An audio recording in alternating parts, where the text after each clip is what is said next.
The morning Connor Shelby fired someone for being 2 minutes late, he told himself it was necessary. The market doesn't forgive sentiment. Neither did he. He believed that for 11 years. That belief started cracking on a Tuesday in February, somewhere between Bay Street and King Street West, in the kind of Toronto cold that gets inside your coat and stays there. Connor Shelby, Chief Executive Officer of Halcyon Capital Partners, did not walk to work. He was driven. A black Audi Q8, climate-controlled, the leather pre-warmed by the time he stepped off the elevator of his condo tower at 7:43 every morning. His driver, a quiet, efficient man named Dale who understood that silence was not rudeness but a form of respect, kept the route to 92 seconds longer than Google Maps suggested, purely to allow for the unloading lane at the front entrance of the Halcyon Tower. 92 seconds. Connor knew this because he had timed it himself. On that Tuesday in February, the Audi was blocked 2 blocks east of the tower. A delivery truck had jackknifed across the southbound lane and taken half the morning commute down with it. Dale had looked in the rearview mirror without a word, which was his way of saying, "Sir, this is beyond my control." Connor had looked at the clock on the dash. 8:09. He had a 9 board call with the pension fund out of Calgary. He also had a 9:15 with his CFO, and then back-to-back 30-minute slots until noon. There was no margin. There never was. "I'll walk," he said. Dale had blinked once. "It's -17 with the wind, sir." "I'm aware of the temperature, Dale." He stepped out onto the sidewalk and immediately understood that Dale had been doing him a favor by underplaying it. -17 with the wind was a fiction. Whatever was hitting him on Bay Street as he turned the corner felt punitive. The city of Toronto in February is not charming about its winters. It makes no apology. It simply arrives and dares you to be somewhere else. Connor pulled his coat tighter and walked. He was not a slow walker. In meetings, people sometimes had to ask him to sit down. He operated at a pace that communicated finality. He was never browsing, never wandering, always arriving. He had covered the first block in under 90 seconds when he heard it. Not a shout, not anything dramatic, just a sound that didn't belong in the ambient noise of the financial district at 8:15. A low, strained grunt, and then a metallic clatter, like something thin and hollow hitting pavement. He stopped. He wasn't sure why. He had walked past car accidents, past a man having an apparent medical episode on the steps of Union Station 2 years ago, and had kept going in both instances. Not out of cruelty, he had called 911 for the man at Union Station, but because he understood where his capabilities ended and where emergency services began. This was, he told himself, rational. But he stopped, 40 feet ahead of him, just at the intersection of King and York. A man was trying to pick up a cane. He was old. Not vaguely old, but specifically, visibly old in the way that announces itself, the kind of age that carries weather in the face. He was wearing a wool coat that had once been fine, the sort with wide lapels that were fashionable in a different decade. Both his gloved hands were planted on his knees, and he was staring down at the cane on the icy sidewalk with the concentration of a man trying to solve a problem that used to be simple. Connor watched for 3 seconds. No one else stopped. The suits and scarves and coffee cups streamed past the old man like water around a stone. Connor walked over. He bent down and picked up the cane, a plain wooden one, the rubber foot worn smooth, and held it out. "Here." The man looked up. He had pale gray eyes that were watering from the cold, and a face so weathered it looked like a topographic map of some place that had been lived in a long time. "Thank you," the man said. His voice was surprisingly even, not frail, just quiet. "I used to be able to do that myself." He said it without self-pity, simply as information. "Can you get where you're going?" Connor asked. He was already calculating, 3 blocks to the tower, 8 minutes at normal pace, 12 at modified pace if the intersections were bad. He had technically the time to ask. The old man looked ahead. "I'm going to the TD building. The lobby, actually. My daughter works there." He smiled, and it was a real smile, private and complete. "She doesn't know I'm coming. I thought I'd take her for breakfast. She forgets to eat when things are busy." Connor's building was the next block past the TD tower, a direct line. "I'll walk with you," he said. The man looked at him carefully. "You don't have to. I know." They walked. Or more precisely, they moved, not slowly in a shuffling sense, but in the way of a man who had stopped apologizing for the pace his body required. Connor adjusted. He had not done anything like this in recent memory. Adjusted his pace to someone else's. In meetings, in negotiations, In the 11 years since he had taken Halcyon from a mid-tier boutique firm to the third largest independent capital management group in the country, he had always set the tempo. This was different and strange, and he did not entirely dislike it. "What's in the building?" the man asked, nodding ahead. "Halcyon Capital." The man's expression didn't change, but something behind his eyes did. "The Halcyon? Connor Shelby's firm?" Connor glanced over. "I'm Connor Shelby." A pause. Then the man said, with the same quiet, matter-of-fact tone he'd used when talking about his cane, "My name is Wendell Price." Connor stopped walking. He knew that name. Every person in the Canadian financial sector knew that name. Wendell Price had built Price Infrastructure Holdings out of a two-room office in Edmonton in 1974, and had taken it private 20 years ago at a valuation that was still discussed in business school case studies. He had not appeared at an industry event in 7 years. His face was famous only in the way that very old photographs are famous. You recognize the era more than the man. Wendell Price was looking at him with the quiet patience of someone used to waiting for the recognition to land. "I know who you are," Connor said. "Good," Wendell said. He started walking again. "Then you understand I don't need you to tell me what a remarkable coincidence this is." Connor fell back into step beside him. "My daughter's name is Tess," Wendell said, as if the last 30 seconds had not occurred. "She started there 2 years ago. She came to me for advice and I told her not to ask me for a job. I told her if she couldn't find one on her own, I hadn't done my job." He paused to navigate a patch of uneven sidewalk, placing his cane with care. "She found one. Without my help. I am still proud of that." "What does she do?" "Fixed income analysis. She's very good. She also doesn't sleep enough and eats lunch at her desk, and I have been meaning to come by for 2 months." He looked sideways at Connor. "I kept putting it off. I told myself I'd wait for better weather." A dry pause. "I'm 81 years old. I don't have the luxury of waiting for better weather." Connor said nothing. He was not sure what to say. They reached the entrance to the TD building. Through the glass, the lobby was warm-looking and bright, full of the purposeful movement of people at the beginning of a workday. Wendell stopped and looked at the revolving doors for a moment. "You know what I think about," Wendell said. He was still looking at the door.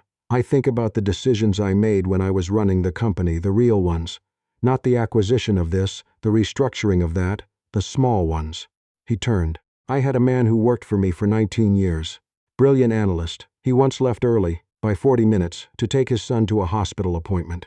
I found out. I put a note in his file." He tapped his cane once on the pavement. 19 years. He never forgot that note. He left the following year. He met Connor's eyes. "I told myself it was about principle, consistency, the culture of performance. And now?" Connor said. "Now I think it was about control." The words sat in the cold air between them. "And I think control is the laziest reason to run a company." Connor stood very still. Wendell reached into his coat pocket and produced a card. It was old, thick cream stock, slightly worn at the corners. "I don't give these out anymore," he said. "But I'm in the middle of something, a small thing, an advisory. Some people I'm trying to help make a connection. I think it might interest you." He held the card out. "Come for lunch, Thursday. Bring your honest opinion, not your corporate one." Connor took the card. Wendell looked at him for a moment with those watering gray eyes. "Thank you for the cane," he said. "And for your time." He said your time in a way that suggested he understood its value precisely, and was neither dismissing it nor overstating it. He pushed through the revolving door and disappeared into the warm light of the lobby. Connor stood on the King's sidewalk for a long moment. The wind was still brutal. His phone had vibrated twice while they were walking, and he had not looked at it, which was, in 11 years of running Halcyon Capital Partners, essentially unprecedented. He looked at it now. A message from his assistant Petra, confirming the 9 had been moved to 9:30 at the Calgary side's request. He had, as it turned out, time he had not known he possessed. He looked at Wendell Price's card. He thought about the man who had left after 19 years. He walked the remaining block to his own building. There was a woman named Bridget Fournier who had been waiting outside his office when he arrived. Connor's assistant Petra, who had worked for him for 6 years and possessed the institutional memory of a small government agency, had given him a look as he passed her desk. Not alarmed exactly, but calibrated, which meant the situation in his office required discretion. Bridget Fournier was his senior director of client relationships. 43 years old, 12 years with the firm, the kind of competence that was so consistent it had become invisible. She had her hands folded in her lap and a very controlled expression on her face that Connor recognized as the expression people wore when they were managing something large from the inside. "Bridget, Connor," she stood. "I wanted to speak with you before the team lead meeting this morning." He gestured to the chair and sat down across from her. "I have a job offer," she said, "from Meridian Group." She paused. "I wanted to tell you directly. Meridian Group was not a competitor in the full sense. They occupied a different segment of the market, but they were large, well-capitalized, and had been quiet in the past 2 years in the way that organizations are quiet when they are preparing to move. "When did this come in?" Connor asked. 6 weeks ago." He looked at her. "You've been sitting on it for 6 weeks." "I have." "Why?" Bridget's hands stayed folded and still. "Because I've been trying to decide what I actually want, not what looks correct from the outside. What I want. A beat. And because this firm has been my professional life for 12 years, and I didn't think it was right to make a decision about leaving it in the first 2 weeks of being recruited." Connor studied her. He had hired her himself, back when Halcyon was still in the old St. Clair offices with the unreliable elevators. She had been, at 31, the sharpest person in 3 rounds of interviews, and had told him in the final meeting that she disagreed with his assessment of the retail investor segment, explained why in 4 minutes, and turned out to be correct within 18 months. "What would it take," Connor said, "to make the decision clear?" Bridget held his gaze. "An honest conversation, which we have never actually had. We talk every day, we discuss operations," she said. "We've never discussed whether I have a future here that looks different from the one I have now." Connor was quiet. "I run client relationships," Bridget said. "I'm good at it. I know I'm good at it, but the relationships I'm managing now are largely the ones I built. The strategy of how this firm grows its client base hasn't changed in 4 years. I've raised it in quarterly reviews. The response is always good point. We'll look at the roadmap." She didn't say it with bitterness, just precision. "I'm 43 years old. I don't want to manage the same relationships for another decade. I want to build something." Connor thought about Wendell Price on the sidewalk, the small decisions, the real ones. "What would you build?" he said. Bridget looked slightly surprised. It was the first time he realized that he had asked her that question. Not what should we do, not what does the client need, but what would you build? She told him. For 20 minutes, she told him. A growth strategy centered on institutional clients in the Atlantic provinces, a segment Halcyon had consistently underweighted. A relationship model that treated long-term retention as a primary metric rather than a downstream outcome of performance. A team structure she had already sketched, quietly, on her own time, that would require 3 new hires and a redefined reporting line. It was thorough, it was specific, it was clearly the work of someone who had been thinking about it for far longer than 6 weeks. When she finished, Connor said, "How long have you been sitting on this strategy?" A pause. 14 months. "Why didn't you present it?" Bridget looked at him steadily. "Because I watched what happened to Darren Cho when he presented the technology infrastructure proposal 18 months ago. He spent 6 weeks building it. The meeting was 18 minutes. The feedback was interesting, but not a priority right now. He left 4 months later. She let that settle. This firm is excellent at identifying talent and very poor at making space for it." Connor sat back. He had fired someone that morning 2 years ago for being 2 minutes late. He still believed the performance standard was necessary, but Bridget Fournier had spent 14 months developing a legitimate growth strategy in silence. Because the last person who had tried to contribute beyond their defined lane had been made to feel ridiculous. That was a cost that didn't appear on any report he reviewed. "I'm going to respond to this properly," Connor said. "Not today. I want 48 hours. Not to stall, to actually consider the structure you've outlined and whether we can resource it." He met her eyes. "And I want to revisit the Cho situation, because I think we lost more than we acknowledged." Bridget was quiet for a moment. "All right," she said. "I'm also going to ask you something," Connor said. "If we build this, I'd want you to lead it as a formal division, not an extended role. An actual division, with title and mandate and a seat at the senior leadership table." He paused. "Would that change the decision?" The controlled expression shifted slightly. "It would change the conversation considerably," she said. He called Wendell Price on Wednesday, not Thursday.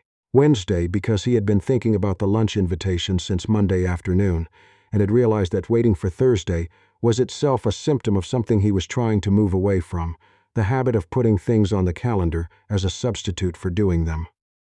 Wendell answered on the second ring. "Connor Shelby," the old man said. There was no surprise in his voice. "I want to accept your invitation," Connor said. "But I have a question first, if that's acceptable." "Go ahead. The advisory you mentioned. The connection you're trying to make. Is it related to Meridian Group?"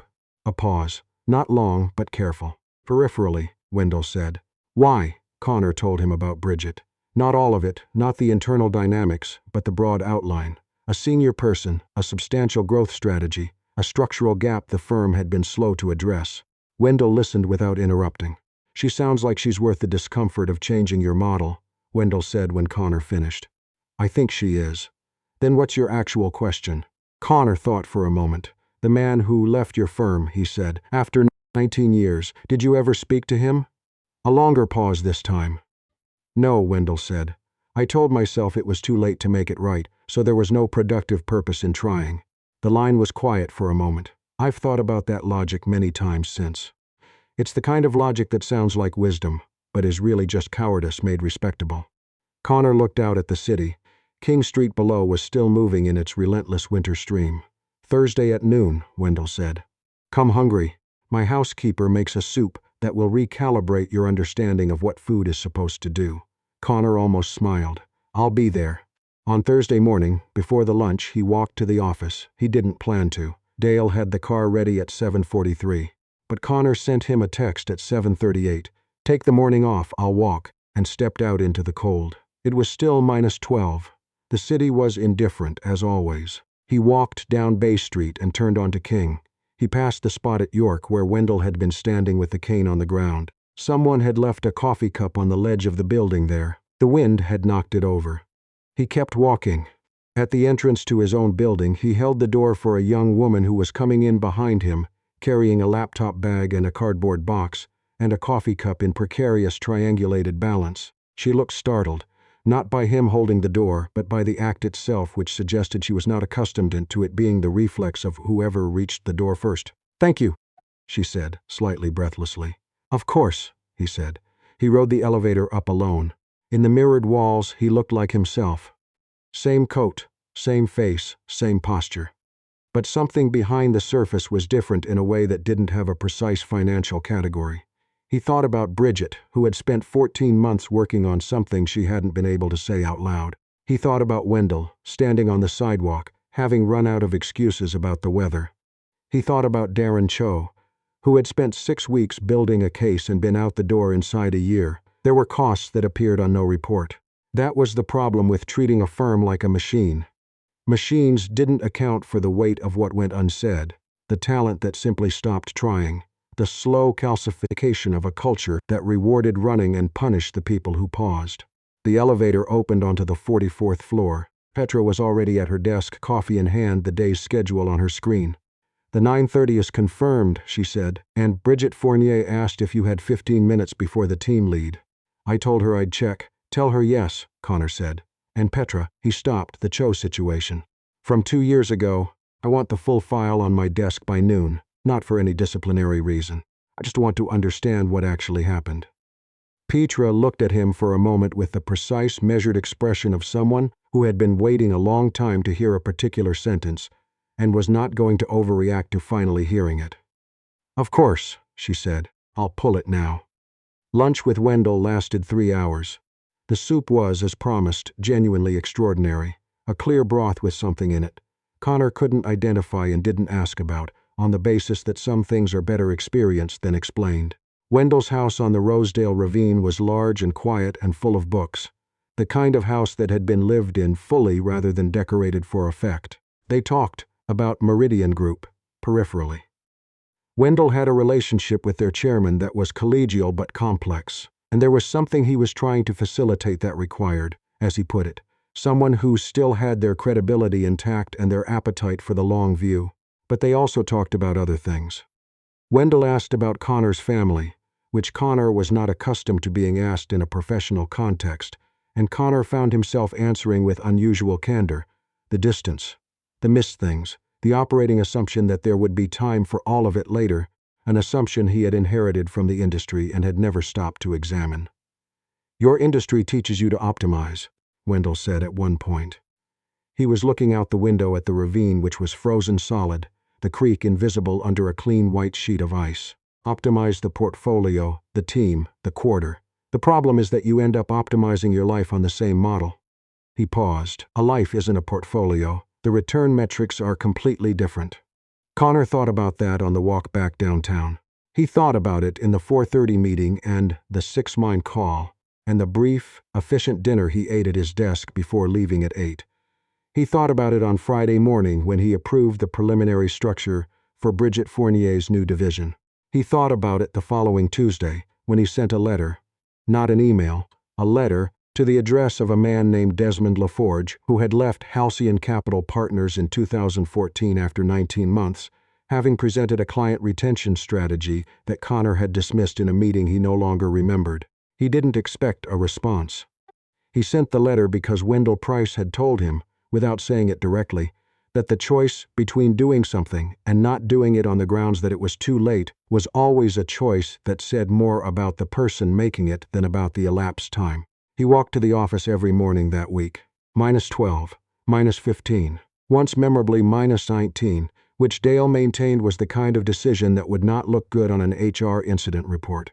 Connor walked anyway. On the Friday of that week, at the corner of King and York, he saw a man standing at the edge of the sidewalk, looking at the traffic light, with the particular expression of someone trying to work out how to time a crossing on a bad hip. He was not old, maybe 60, and he clearly didn't need help in any emergency sense. But the crossing was busy and the light was short, and the intersection had an ice ridge from the week's freeze-thaw that made the curb cut unpredictable. Connor stopped beside him. The man looked over, slightly wary, the universal urban wariness of being approached by a stranger.